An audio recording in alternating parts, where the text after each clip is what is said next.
Chers élèves, bonjour. L'activité que je vais vous présenter aujourd'hui s'inscrit dans le cadre des cours à distance. Elle est destinée aux élèves de la deuxième année collégiale. Cette activité fait partie de la période 4 avec comme compétence comprendre et produire une pièce théâtrale. Le texte de lecture que nous allons étudier aujourd'hui se trouve dans la séquence 4 qui a comme objectif lire, produire et jouer les péripéties de la pièce théâtrale. Voici donc l'activité que nous allons découvrir ensemble. C'est une séance de lecture qui aura comme support un extrait du Petit Poucet. Il s'agit d'une adaptation théâtrale du célèbre conte de Charles Perrault, Le Petit Poucet, que vous avez déjà étudié en première année collégiale. L'auteur de cette adaptation est Ivan Gusset. L'objectif de notre séance est le suivant: reconnaître les péripéties et leur fonctionnement dans le déroulement de l'intrigue. Avant de commencer notre activité, je vous propose un petit rappel de la structure de cette pièce théâtrale, intitulée Le Petit Poucet, et que vous trouverez dans la page 144 du manuel parcours de la deuxième année collégiale. Vous avez déjà découvert les deux premières étapes de cette pièce, à savoir l'exposition et le nœud. L'étape à laquelle nous consacrerons cette séance est celle des péripéties, c'est-à-dire la troisième étape de la structure de cette pièce théâtrale. Le dénouement sera abordé lors d'une prochaine séance de lecture. Passons alors à la première étape de cette pièce, pour vous rappeler brièvement l'histoire depuis le début, mais aussi et surtout afin de bien comprendre la séance d'aujourd'hui. Nous allons redécouvrir cette première étape à partir d'un petit extrait de la scène d'exposition. Les personnages sont le bûcheron et sa femme. Ces deux parents sont très pauvres et ont beaucoup de difficultés à nourrir leurs 5 enfants. Lisons cet extrait ensemble. La femme: nous allons tous mourir de faim. Le bûcheron: non, non, cela ne se peut. Je vais nous sortir de ce mauvais pas. Laissez-moi réfléchir, ma bonne amie. Silence. Je ne vois qu'une seule solution. Demain, lorsque je m'en irai avec nos fils au fond des bois à la recherche d'un arbre à abattre, je profiterai de leur temps de repos pour les perdre. Pour résumer le contenu de cette scène, nous pouvons dire: le bûcheron et sa femme sont très pauvres. Ils décident alors d'abandonner leurs enfants dans la forêt. Deuxième étape maintenant. Voici un extrait qui résume cette étape. À peine les enfants endormis, le bûcheron doucement fuit. Le Petit Poucet: mes frères, réveillez-vous! Tous: qu'y a-t-il? Où est notre père? Le Petit Poucet: il est parti, il nous a abandonnés.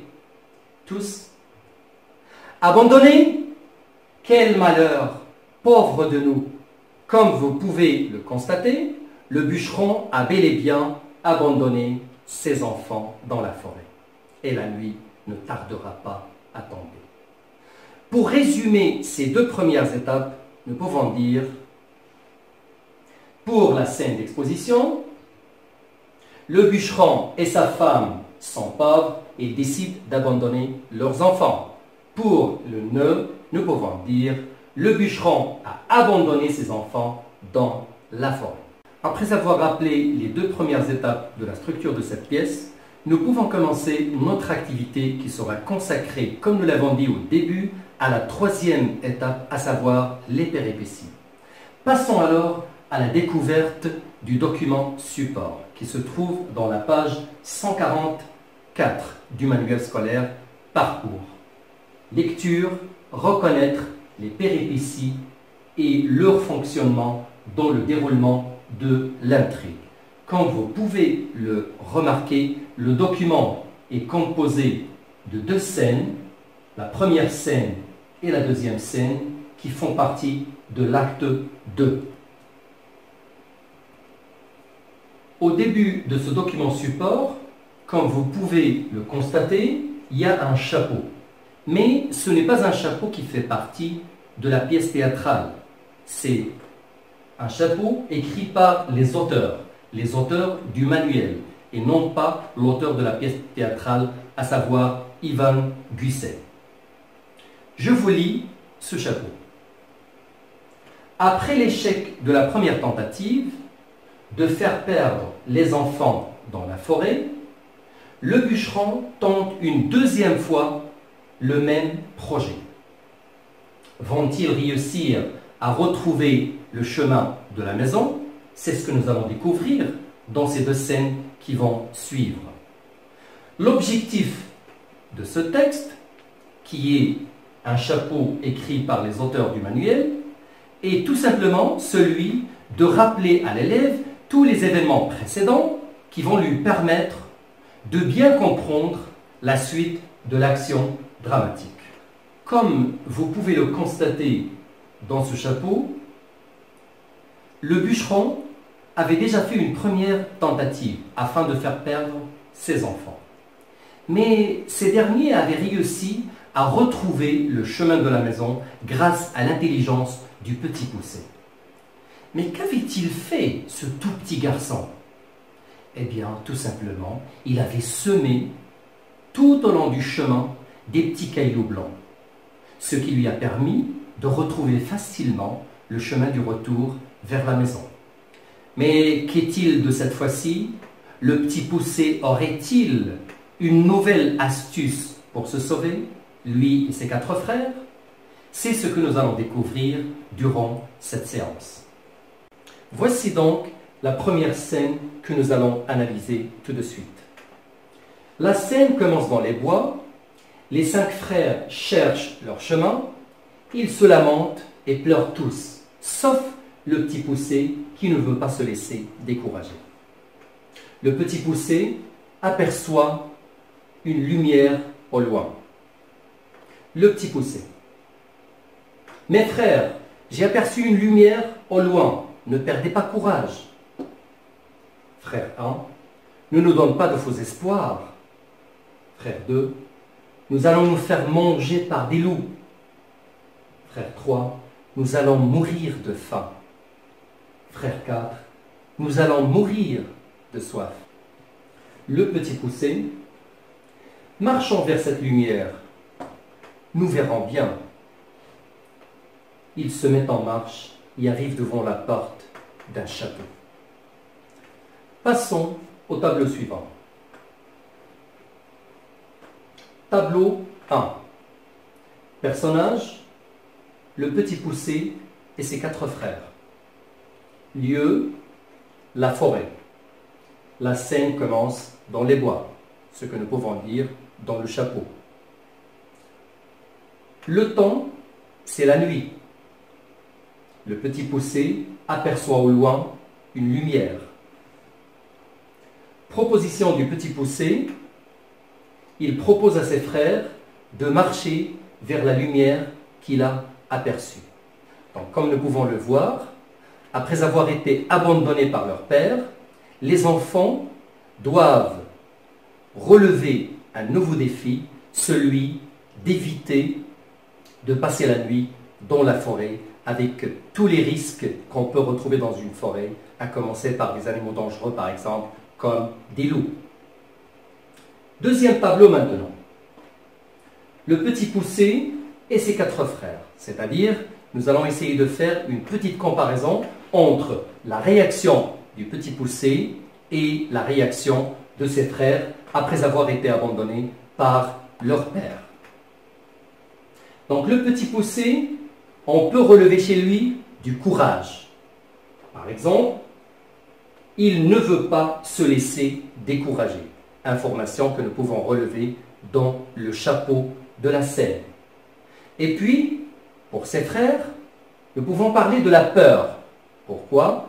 Parce que dans les didascalies, nous avons « il se lamente et pleure » ou bien dans la réplique du petit poussé, lorsqu'il essaie d'encourager ses frères, il leur dit « ne perdez pas courage ». Voici maintenant un tableau qui résume les traits de caractère chez les personnages de cette scène. Du côté du petit poussé, on peut parler de son courage. Il est courageux, il ferme dans ses décisions. Par contre, chez ses frères, on peut remarquer de la peur et de l'hésitation. Ce sont des frères qui sont peureux et hésitants. Ce que je vous propose de retenir pour cette scène, comme première péripétie, le petit poussé encourage donc ses frères à marcher vers la lumière qu'ils ont aperçue, dans l'espoir d'être sauvés, après avoir été abandonnés par leur père en pleine forêt. Et c'est la nuit qui est déjà tombée maintenant. Passons maintenant à la lecture de la scène numéro 2. Le petit poussé.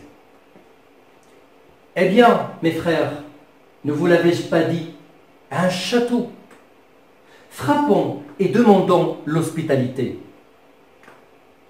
Il frappe. Toc, toc, toc. Frère 1. Personne ne répond. Rebroussons chemin. Nous allons avoir des ennuis. Frère 2. Oui, tu as raison. C'est effrayant comme endroit. Frère 3. Non, je suis affamé. Rentrons. Frère 4. Et moi, je suis assoiffé. Le petit poussé. Chut, j'entendais pas. La porte s'ouvre. Une femme apparaît. La femme de l'ogre. Qui êtes-vous? Que voulez-vous, mes petits? Frère 1. Nous sommes perdus. Frère 2. Nous avons faim et soif. Frère 3. Nous ne savons pas où dormir. Frère 4. Pourriez-vous nous accueillir pour la nuit? La femme de l'ogre. Mes pauvres petits, vous voilà bien mal tombés. Cette maison est celle d'un ogre qui dévore les petits enfants. Je suis son épouse. Je ne peux vous laisser entrer. Le petit poussé. Je vous en prie, madame. Regardez mes frères. Aucun d'eux ne pourra faire un pas de plus dans ces bois effrayants. Tous. Nous allons être dévorés par les loups. La femme de l'ogre. Entrez donc. Mon mari n'est pas encore revenu de la chasse. Mais dès qu'il sera là, pas un bruit. Et cachez-vous sous le buffet. Voyons maintenant les changements qui se produisent en passant de la scène numéro 1 vers la scène numéro 2. D'abord, il y a un changement du lieu de l'action. Le lieu de l'action, dans la scène précédente, les enfants étaient dans la forêt, alors que maintenant, ils sont devant la porte du château de l'ogre. C'est un lieu qui inspire la peur. Les indices qui le montrent dans le texte, on peut les retrouver dans le dialogue. Frère 1, personne ne répond. Rebroussons chemin. Nous allons avoir des ennuis. Frère 2, oui, tu as raison, c'est effrayant comme endroit. La femme de l'ogre, mes pauvres petits, vous voilà bien mal tombés. Cette maison est celle d'un ogre qui dévore les petits-enfants. Alors, comme vous pouvez le remarquer à partir de cette présentation, nous avons un lieu effrayant. C'est le château de l'ogre. C'est un lieu qui inspire la peur. Les indices qui le montrent dans le dialogue des personnages sont les suivants. Nous avons par exemple nous allons avoir des ennuis. Le mot ennui. Ensuite, c'est effrayant comme endroit. Effrayant. Et enfin, un ogre qui dévore les petits-enfants avec le verbe dévorer, ce qui nous donne le lexique de la peur. En ce qui concerne les personnages, nous pouvons remarquer l'apparition d'un nouveau personnage. Il s'agit de la femme de l'ogre. Donc, apparition d'un nouveau personnage. Les personnages de la scène 2 sont le petit poussé, ses 4 frères et la femme de l'ogre. Il s'agit donc de l'apparition d'un nouveau personnage. Cette femme est très gentille avec les enfants, alors que son mari, l'ogre, est un personnage redoutable qui inspire la peur. Regardons cette réplique de la femme de l'ogre. Lisons-la ensemble.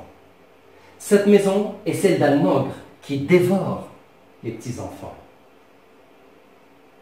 Comme vous pouvez le remarquer à partir de la présentation des personnages, et surtout les 2 nouveaux personnages, un personnage présent sur scène et un autre qui est absent mais dont les personnages parlent, il s'agit de la femme de l'ogre qu'on peut qualifier de personnage gentil et de l'ogre qu'on peut qualifier de personnage méchant à travers l'adjectif redoutable et aussi à travers le verbe dévorer.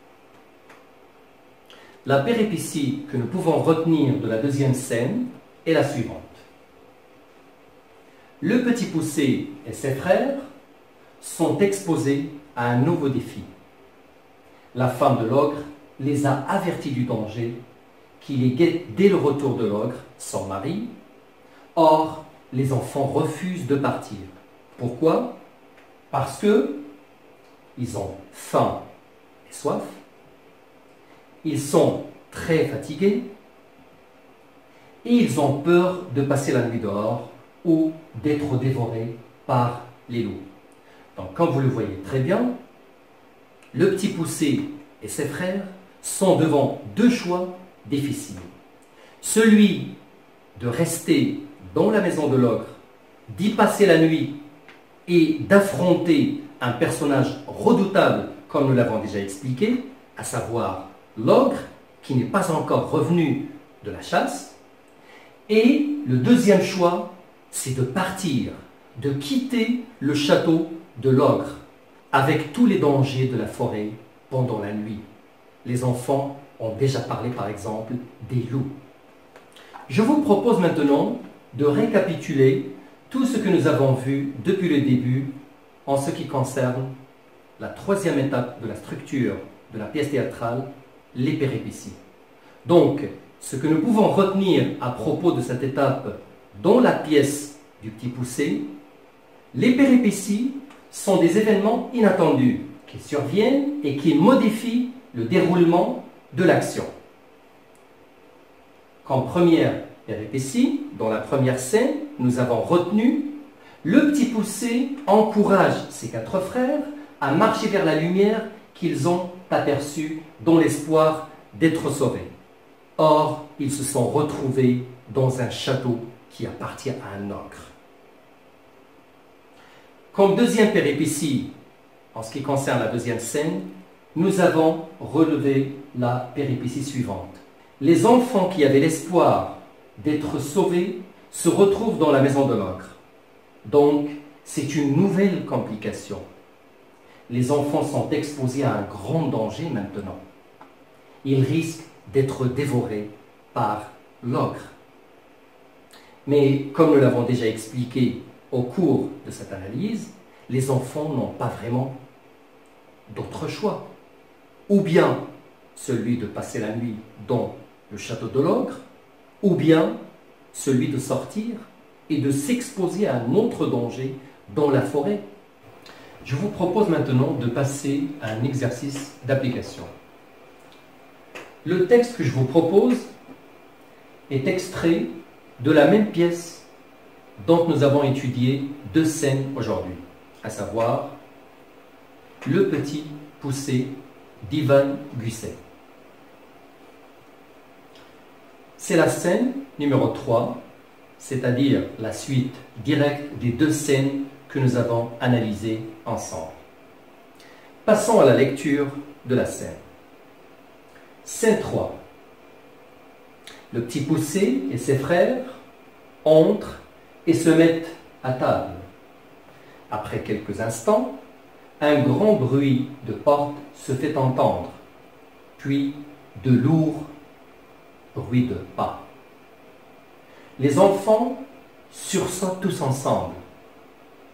La femme de l'ogre se lève rapidement. La femme de l'ogre: mes chers petits, cachez-vous sur le buffet, pas un bruit. L'ogre entre. L'ogre: bonsoir femme. Ça sent la chair fraîche. Que m'avez-vous donc préparé pour le souper? La femme de l'ogre: rien de spécial. Du veau bouilli, du sanglier rôti et de l'agneau saignant. L'ogre: eh bien, cela sent rudement bon, mais il renifle. Je suis sûr que ça sent la chair fraîche. Il se lève, va au buffet, se baisse et sort les enfants. Ils sont pétrifiés de terreur. Comment, femme? Voilà ce que tu voulais me cacher? Tu mériterais que je te dévore sur le champ. Passons à un tableau qui nous donne une idée sur les personnages, le lieu et les réactions des personnages dans cet extrait. Commençons par les personnages. Les personnages de la scène 3 sont l'ogre, c'est-à-dire nous avons l'apparition d'un nouveau personnage, sa femme, le petit poussé et ses frères. Le lieu, c'est toujours le château de l'ogre que nous avons découvert dans la scène 2.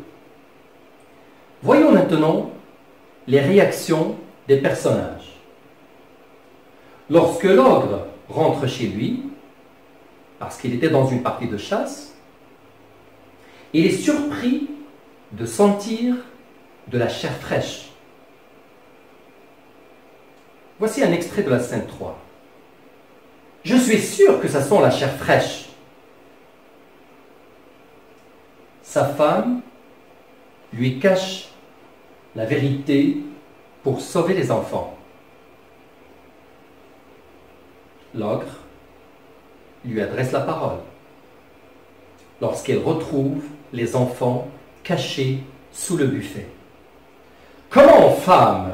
Voilà ce que tu voulais me cacher. Les enfants sont pétrifiés. Dans la didascalie, nous retrouvons « ils sont pétrifiés de terreur ». À partir de ce tableau, nous pouvons dire que c'est une autre péripétie qui a lieu dans cette scène 3. C'est-à-dire que la situation se complique davantage pour le petit poussé et ses frères. Passons à cette péripétie que nous avons retenue dans cette scène numéro 3. Le petit poussé et ses frères ont trouvé refuge dans le château de l'ogre. La femme de ce dernier les a cachés sous le buffet. Rentrés à la maison, l'ogre arrive facilement à les retrouver. La situation se complique donc davantage pour les enfants. L'ogre menace de les dévorer tous, y compris sa femme, pour la punir. Récapitulons ce que nous avons vu depuis le début de notre séance. Les péripéties, comme nous l'avons déjà expliqué, sont des événements ou des incidents imprévus qui interviennent dans le déroulement d'une action marquant un changement. Par exemple, depuis que le père des enfants, c'est-à-dire le bûcheron, les a abandonnés dans la forêt, les enfants surpris, ils ne s'attendaient pas à vivre ce cauchemar. Première péripétie. Deuxième péripétie. Lorsqu'ils aperçoivent de la lumière au loin, ils pensent qu'ils sont sauvés. Malheureusement, ils se trompent parce qu'ils se retrouvent dans la maison de l'ogre, un château. Et la troisième péripétie, lorsque l'ogre rentre de sa partie de chasse et les retrouve sous le buffet. Donc, le but de ces péripéties, c'est de maintenir l'intérêt et le suspense, c'est-à-dire une attente angoissée de ce qui va se passer. Une attente angoissée, c'est-à-dire que le lecteur ou bien le spectateur ne peuvent pas savoir ce qui va se produire par la suite, en parlant bien sûr de l'action dramatique, c'est-à-dire des événements qui vont se succéder. Donc, ce lecteur ou bien ce spectateur s'attend à un dénouement possible, c'est-à-dire à chaque fois qu'il se trouve devant une nouvelle péripétie, le lecteur ou bien le spectateur se disent « ça y est, ça va être le dénouement et la solution si on veut le dire ».